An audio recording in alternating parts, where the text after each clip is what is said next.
What do you think about educating children through entertainment? Edutainment, I think, is the best way. That's what my first reaction to squeakers with the kids who are having fun while they're learning, and I think that's the best way. It shouldn't be some amazing obstacle course that you've got to master. It can be fun, and I think music, well, any kind of knowledge that takes repetition. There's an old expression: so whatever you wish to do with ease, you should first learn to do through diligence. You have to, and it's like with music, it's the scales and it's diligence and a lot of discipline, which makes your life easier later on. And if kids can have fun, I mean, why make it hard? They're in alpha state till they're about 5 or 6 years old. I've got 7 kids, so I understand and love them a lot. So I just, like Alan always says, they're not broke. They don't need to be fixed. It's just a question of just letting them become familiar with information in a way that feels natural, and so they enjoy it and they absorb more, because it's if we retain 10% of what we hear and 30% of what we see and 80% of what we do, then you can throw all the things in. It can be a fun process. I mean, that's what we wish it to be anyway. What positive effect do you think music has on children? Oh, music has a powerful effect on everybody. I mean, children, adults, animals, plants, everything. It's, I think, one of the abstract miracles and phenomena of I'm glad I made up my mind to be in it a long time ago, because it's you can't see it, you can't smell it, you can't touch it, you can't taste it, but you could feel it. It just can light up your whole soul. And it has, I think, have a physical effect on your soul in terms of strength and belief systems and, attachment and knowledge and so forth. How has technology affected the way you create and produce music?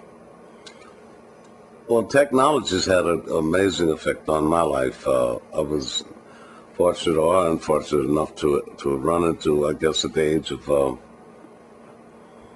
13, 14, down in Seaside, Oregon, a man who is noted to be one of the pioneers of stereophonic sound. But in 1948, he put earphones on my head in a ballroom, and it had 2 different signals. And I never heard that sound again until it was live when we were recording Ray Charles in 1958 in New York City. Ray and I were kids during that time in Seattle. We were doing 14 and 16, so we didn't really pay too much attention to technology then. But during the course of, oh my God, from a very, very early age, I just happened to be at the spot where Leo Fender brings the Fender bass to Montgomery. We didn't know what it was, so we did it using a lot of jazz dates. We were on our way to Europe. And it turns out, I guess 1999, I did an interview for USA Today, and the cover they had Steve Case and another lady, she was executive, and Bill Gates and myself. And they were asking each one of us in our own particular fields what singular piece of technology had the most effect on your particular genre. And I said that at that time, I said the Fender bass, because without the Fender bass, which locked in with electric guitar, which came from 1939, without the Fender bass, there'd be no rock and roll, and there'd be no Motown or a lot of things. It affected the way the notes were played. And I guess in 1964, I used the first synthesizer when I wrote the theme for Ironside for Raymond Burr Show.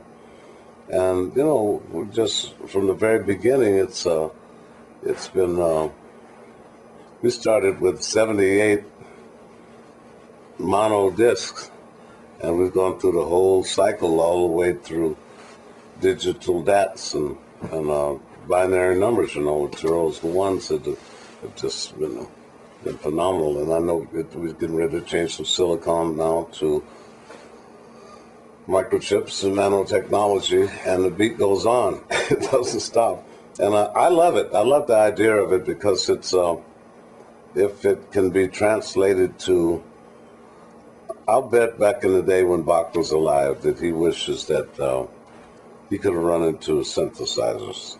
We were guinea pigs for a lot of the synthesizers in California because we were doing movie scores, and people like David Page and Lionel Richie, a lot of us, Herbie Hancock, who were all kind of guinea pigs when everything came out from YC30 to YC40 to YC80, the algorithms, the FM technology, and everything else. And it's been kind of fun, really, to see, how it progresses. I remember being vice president of Philips in 1962. We went to Eindhoven, Holland, and they had an experimental laboratory there with like about 8,000 scientists there. And they showed us, in 1962, they showed us the first audio cassette and the first laser beam disc, dime-thin laser beam disc. And I think it was the CFO, a man named Udermelon, said, it'll probably take us 35 years to really launch this. And when I look back, it's very true, because I saw it launched by RCA Victor and never got to the finish line, and also by MCA when they had Disco Vision. I thought that they were trying to tie in with the disco market. No, that was Disc Company. And 1994, I think in June, Warren Lieberfeld invited me and I was in Tokyo on a promotional tour. He invited me to go to Toshiba the next morning to meet the president, Mr. Sato, and also see the demonstration of DVD, which was A and B with the video disc, that same video disc we saw in 1962. And the DVD actually crushed the video disc into dust because the capacity is so far greater. And I don't know, I enjoy the ride. I think it's great, I think the more we get into technology, people like Alan Kay and other people have constantly pushed us saying, go more into spiritual, stay more with the spiritual, to keep the emotion lotion flowing. So I think it's all good, it's even from the motion picture side. I remember a great friend of mine, the late Hal Ashby, this chair over there, was a great friend. He called me one morning at, I guess 5:30 in the morning, and said, you got to come down real quick. You got to see this little camera. It was a Steadicam. And so snorkels and everything, it just all facilitates us to help us to be more creative, and you get inspired by what it can do, and it gives you another outlook, and I guess it works both ways too, because things like Lin 9000 drum machines can make drummers lazy, so they don't have to learn how to play good first. But it's in the eyes of the beholder, really.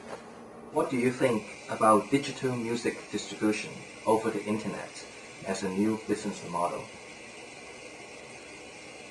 Well, we've been waiting for it a long time. The internet, certainly we've been waiting there, but even before that with the Baby Bells. I remember we were in talks with Bell Atlantic and Bell South, trying to deal with fiber optic and twisted pair. At one time, I think it would have been a big boom and a great platform for digital distribution, record distribution, because when they get into coaxial cable and it gets to be impulse buying,